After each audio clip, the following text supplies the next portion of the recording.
Bora começar sobre as leituras de maio. Dessa vez eu terminei mais livros do que nos meses anteriores, acho que foi o meu melhor mês até agora. Eu terminei 8 leituras, aqui estão 7 livros no caso, falta um que eu li em e-book. Mas vou comentar um pouquinho sobre esses livros pra vocês, fazendo aí mini resenhas aqui, pra vocês saberem um pouquinho de como foram essas leituras. Vou falar na ordem que tá aqui, empilhado, mas o primeiro que tá aqui é o Promessas Cruéis, da Rebecca Ross, que foi publicado aí pela editora Alt. Esse aqui é o segundo livro da duologia Divinos Rivais, ele foi traduzido pela Sofia Soter. Como é o segundo livro, acho que não tem como entregar muita coisa aqui da sinopse dele, mas eu gostei bastante da continuação, é uma duologia, né, então termina aqui mesmo, e eu curti muito essa fantasia, uma fantasia que mistura romance, que tem um pouco de magia. O desenvolvimento de todos os personagens é bem interessante. A protagonista é muito bem desenvolvida também. Ela é uma protagonista feminina que realmente tem um papel importante aqui em toda a história. E eu gostei bastante, né? A história. Tem um vídeo aqui no canal falando um pouquinho sobre os dois livros. Então, se você tem interesse em saber um pouquinho mais sobre essa fantasia, eu vou deixar linkado aqui pra você assistir. Daí, um livro que eu terminei, que foi uma leitura muito gostosa, que foi Anarquistas Graças a Deus, da Zélia Gattai.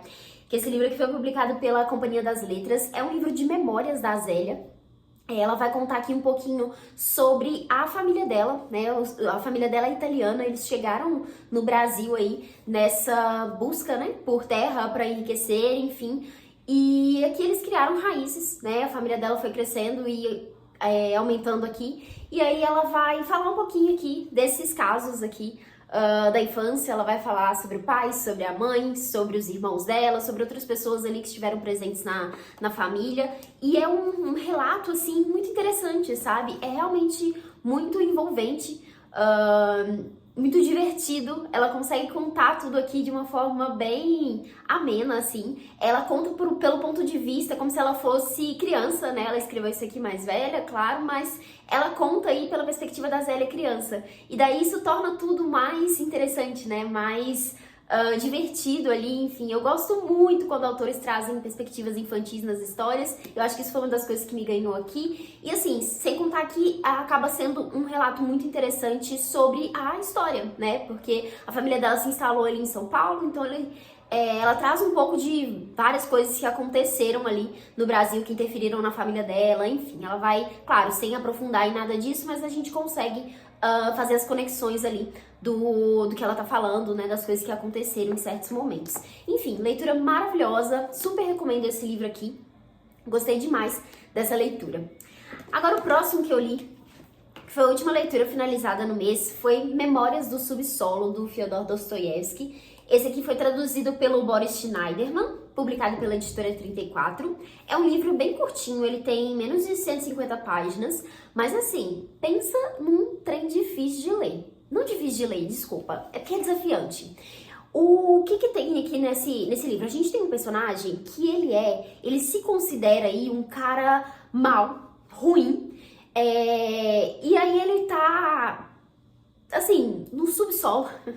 Por isso que ele é considerado aí, né, esse homem do subsolo. Ele tem ali esses pensamentos, esses sentimentos, essas coisas ruins que ele acaba expondo, fazendo, né, colocando em prática de alguma forma. E ele tá sempre assolado com tudo isso, né, tá ali refletindo sobre essas questões todas na consciência dele, ele tá sempre muito preso nisso. E a primeira parte do livro, ele tá basicamente fazendo um desabafo, contando tudo isso, fazendo várias perguntas, tentando responder coisas a respeito disso, de como a mente funciona, de como o ser humano funciona. E assim, é um caos essa primeira parte. Se você vai ler esse livro aqui, saiba que a primeira parte é um caos mesmo. É difícil de ler, parece que você não tá entendendo nada. Quanto mais páginas você passa, você fica, meu Deus, nada que faz sentido. Mas depois tudo se encaixa. Eu acho que nesse momento aqui a gente entende um pouco, inclusive, da mente do personagem, né? Dele ser tão contraditório, dele estar o tempo todo indo e voltando nas próprias ideias. Ele é um cara, assim, horrível. Não tem como você ter simpatia por ele aqui, né? Você gostar dele, nem nada do tipo. Mas você consegue entender como que ele chega naqueles lugares, né? As reflexões que ele faz ali pra poder, enfim, fazer tudo que ele faz. A segunda parte é justamente esse momento que ele vai trazer esse relato aí dessas memórias. Ele começa o livro aqui falando que ele tá ali na faixa dos 40 anos, e daí ele vai relembrar alguns momentos ali na juventude, nos 20 anos, principalmente no momento em que ele reencontra ali alguns colegas, ele é um ex-funcionário público, e daí ele reencontra esses colegas. Ele inclusive faz, né, o Dr. Dostoiévski insere ali nesse trecho uma crítica à sociedade, né, falando sobre essas pessoas muito supérfluas, essas pessoas que estão tendo conversas que não dizem nada, né, e nesse momento ali ele estoura e ele vive situações assim que são muito constrangedoras, sabe, ele simplesmente não consegue se encaixar, ele não consegue pertencer a nada, ele não consegue lidar com ritos sociais de uma forma geral, e assim, é desprezível tudo que ele faz, mas ao mesmo tempo é muito doido, assim, perceber como que a gente consegue, às vezes, ter alguns lapsos ali de identificação com o personagem, sabe? Saber o que ele tá descrevendo ali nessa coisa toda de ter esse sentimento ruim, de lidar com isso de alguma forma, enfim, de não saber o que fazer em certas situações, sabe? Mas, enfim, eu confesso que eu terminei essa leitura, eu tenho a sensação de toda vez que eu termino literatura russa, eu fico com isso, assim. Eu termino e eu fico com aquela sensação, tipo, ok, será que eu gostei mesmo desse livro? O que foi isso, sabe? Mas o livro sempre fica na minha mente depois de um tempo, assim, e fico relembrando as coisas, e Dostoiévski sempre mexe muito comigo. E, assim, eu já terminei o livro pensando que seria um ótimo livro pra reler, justamente porque, assim, agora que eu já entendi, que eu captei toda a ideia ali, eu acho que faria muito mais sentido reler o livro, né, pra poder entender melhor ali todas as reflexões que ele tá trazendo, enfim. Foi uma leitura que eu fiz várias marcações, anotei bastante coisa aqui, mas enfim, gostei, foi uma boa experiência. Ler Dostoiévski é sempre uma coisa muito doida, mas eu tenho gostado muito de conhecer mais da obra dele. Esse aqui é um dos livros mais conhecidos dele, né? Se eu não me engano, é uma novela, né? Porque ele é bem curtinho. Não tanto quanto os outros clássicos, né? Como Crime e Castigo, por exemplo. Mas, dentre os menores, né? Eu acho que é um dos mais conhecidos. E fico feliz de ter conhecido. Recomendo. Acho que é uma leitura muito interessante. Aí agora, um outro livro que agora foi uma leitura um pouco mais leve, que foi Convite para um Homicídio, da Agatha Christie, nessa edição, essas edições de luxo, publicada pela HarperCollins. Deixa eu ver quem traduziu esse livro. Ele foi traduzido pelo Samir Machado de Machado. E assim, fazia tempo que eu tava com vontade de voltar a ler Agatha Christie. Eu li uns 3, 4 livros da autora alguns anos atrás, assim, na adolescência. E eu lembro que eu gostei, né, mas fazia tempo que eu não tinha contato com nada, e daí fui procurar sinopses de alguns. Inclusive, eu convidei minha irmã pra ler comigo, mas ela desistiu da leitura, não terminou. Mas li esse daqui, né? Eu li algumas sinopses, me interessei por esse aqui, achei interessante, peguei pra ler. E adorei, gostei muito dessa leitura aqui. Já tô com outro livro da autora aí pra começar. Nesse aqui a gente tem uma história que é a seguinte. Já esqueci o nome dos personagens, mas enfim, chega um anúncio nessa cidadezinha ali para todos os moradores que eles recebem falando que vai ter um assassinato no endereço tal em tal horário. E daí as pessoas ficam curiosas, né, sem saber o que é aquilo, mas todo mundo vai para aquele lugar, para aquele aceitam, né, aquele convite e vão para aquela casa, que é a casa dessa mulher ali. E quando eles chegam ali, né, tá todo mundo achando que é uma brincadeira, que vai ser uma dinâmica ali, enfim, sem saber direito quem foi o que fez o convite, porque foi anônimo. E daí eles chegam ali, enquanto eles estão reunidos ali, cada um falando um monte de coisa, sem necessariamente falar que estavam ali por causa do convite. Chega uma pessoa e um tiro ali é disparado e essa pessoa acaba morrendo.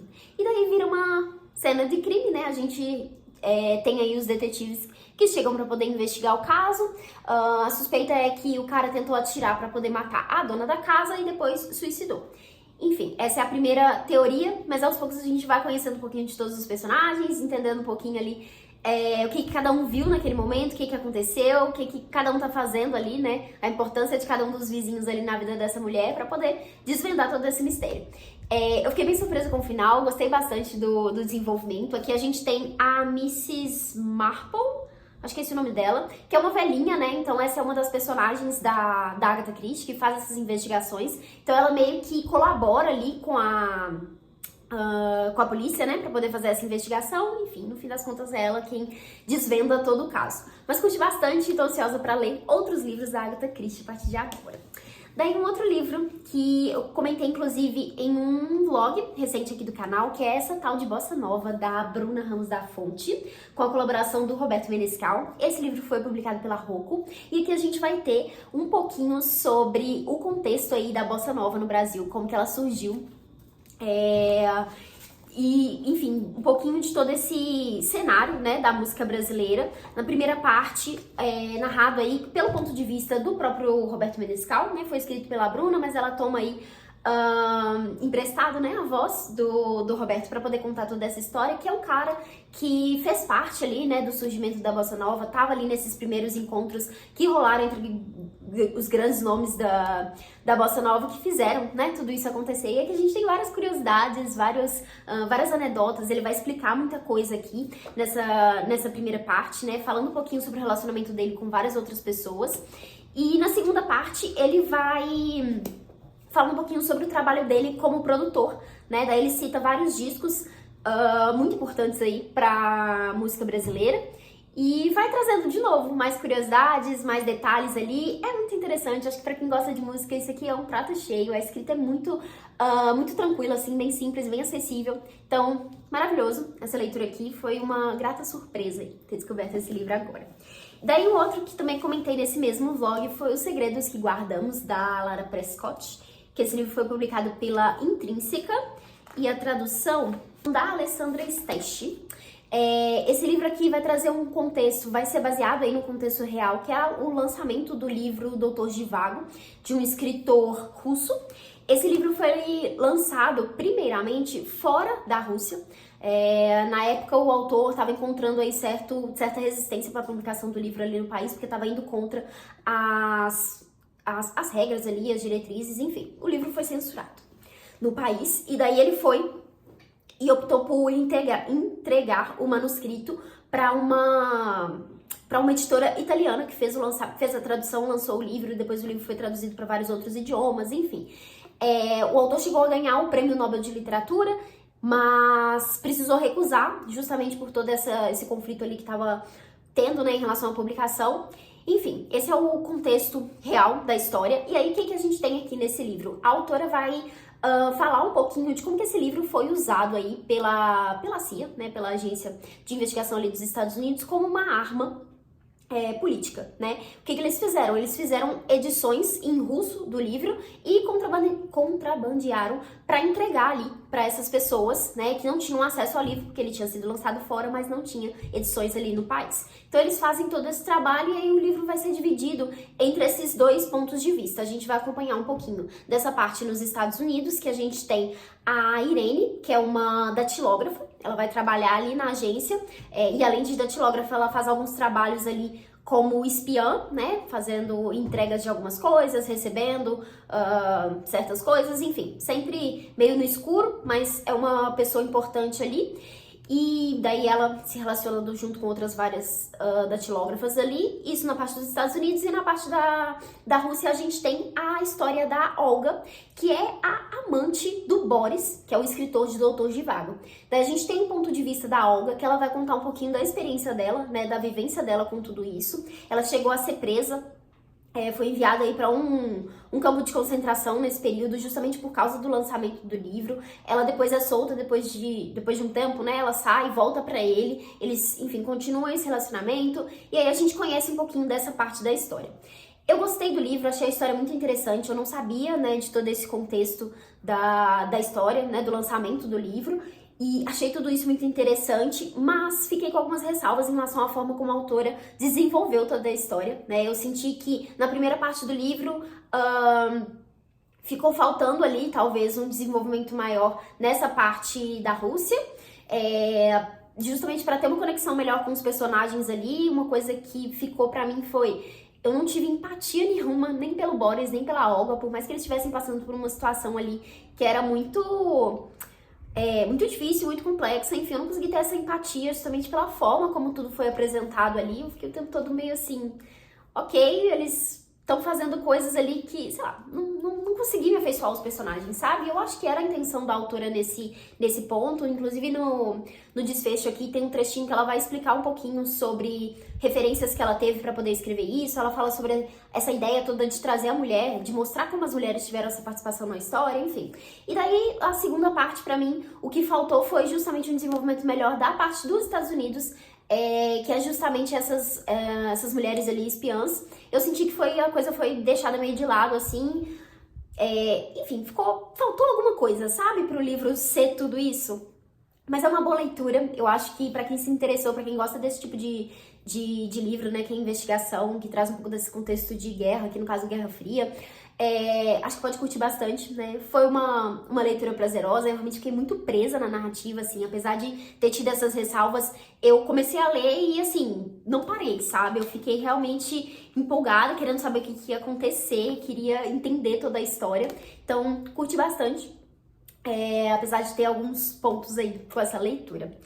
Daí, um outro livro aqui, que eu também já comentei em algum vídeo por aqui, acho que foi um vídeo de vlog também, eu não cheguei a terminar essa leitura no vlog, mas finalizei agora para comentar com vocês, que é o Trem Noturno para Lisboa, do Pascal Mercier, que é um romance aí, que foi traduzido pela Cristina Michaelis, publicado aí pela editora Record. E assim, eu amei esse livro aqui, eu acho que entrou na lista dos meus favoritos do ano. Nesse livro aqui a gente vai acompanhar a história do Raimundos. Raimundos, esse é o primeiro nome dele, qual que é o segundo mesmo? Raimundos Gregórios, que ele é um professor. E daí tem um certo dia que ele resolve partir, pegar um trem para Lisboa. E tudo isso acontece de uma forma muito repentina, mas ao mesmo tempo lógica ali. Ele vai ter um encontro com essa mulher no meio de uma ponte. Ele tem a sensação de que essa mulher tá prestes a pular da ponte. E aí, naquele momento ali, ele percebe que a mulher fala português, ele se encanta pela língua, quer aprender a língua. E daí ele vai e descobre, depois disso, um livro que foi escrito por um cara português que estava com essa mulher, que é um livro do Amadeu Prado. E daí ele começa a ler esse livro, é um livro meio que de memórias, assim. E aí esse homem tá narrando algumas coisas ali, fazendo algumas reflexões bem filosóficas, assim. E o Gregórios fica, assim, muito preso naquilo ali, ele fica muito investido na história do cara. E ele parte pra Lisboa justamente pra poder conhecer ele, tentar entrar em contato com ele, saber mais sobre a vida dele. E é isso que ele faz quando ele chega ali. Ele começa a conversar com várias pessoas, que possam ter tido contato com ele, vai atrás, né, de pistas, enfim. Ele tenta desvendar um pouco mais sobre a vida desse homem e à medida que ele vai descobrindo, a gente também vai conhecendo um pouquinho mais dele, um pouquinho mais do livro, né, que ele foi lendo ali também. E assim, nossa, é maravilhoso. Eu não sei como explicar o quanto eu gostei desse livro aqui, porque realmente todas as reflexões que ele traz, assim, todo o desenvolvimento que ele traz. Eu acho que a premissa talvez não seja tão atrativa assim, pode parecer a coisa meio solta, assim, essa ideia dele simplesmente partir. Mas tudo faz muito sentido, todas as reflexões são muito interessantes. Inclusive, assim, você lê todo o livro, né, toda a história ali, e eu fico pensando, nossa, eu adoraria tirar todos esses trechos ali, que são só as reflexões do Amadeu Prado, para poder ler só elas de uma vez, para poder pensar sobre elas, porque é realmente muito interessante. Eu curti bastante isso aqui, entrou na lista de melhores leituras do ano, com certeza, e vou recomendar para vocês. Leiam esse aqui. Eu achei esse livro aqui num sebo, e, enfim, não conhecia, acho que eu nunca tinha ouvido muita gente falando sobre ele, vi um outro comentário, mas fica aqui a minha forte recomendação para que vocês conheçam esse livro. E aí, para finalizar, um livro que eu li em e-book, que é Vamos Comprar um Poeta, do Afonso Cruz, que é um livro publicado pela Dublinense. Eu achava que esse livro era de um escritor brasileiro, mas enquanto eu lia, eu percebi que tava um negócio meio truncado. Eu falei, nossa, que jeito esquisito de falar. E daí eu pensei que era português, né? O autor é português. E daí é por isso que tava escrito desse jeito. E tava na minha lista já faz um tempo. É um livro super curtinho, acho que ele tem menos de 100 páginas. E não gostei. Acho que foi a primeira leitura que eu não curti tanto no ano, assim, que eu dei menos de 3 estrelas. na minha avaliação, e eu tava assim, muito certa de que eu ia curtir esse livro, porque eu já vi várias pessoas que eu confio muito na opinião, que têm gostos literários muito parecidos com o meu, que gostaram bastante desse livro, mas não funcionou pra mim. A ideia do livro é bem interessante, assim, o autor traz esse contexto ali nessa casa dessa família, que eles resolvem comprar um poeta. E daí eles compram esse poeta e começam a ter esse embate ali, né, de ter essa coisa toda da poesia, de pensar sobre as artes, enfim. Basicamente, o autor faz um pouco dessa crítica em relação ao materialismo, ao utilitarismo, em comparação com essa coisa toda das artes, como que essas coisas impactam a nossa vida e como que, na maioria das vezes, as pessoas ignoram isso, não dão valor pra isso e tal. Enfim, a crítica é muito interessante, só que eu acho que ficou muito...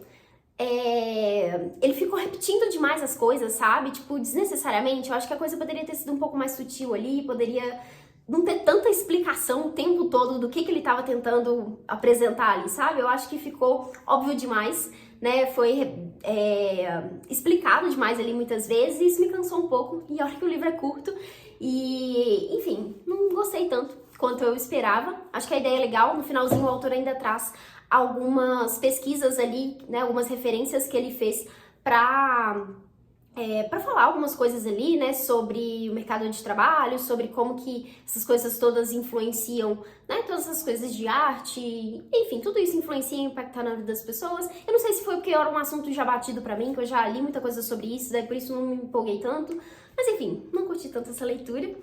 Acho que foi a primeira leitura que eu fiz no ano que eu realmente dei uma nota aí menor do que 3 estrelas.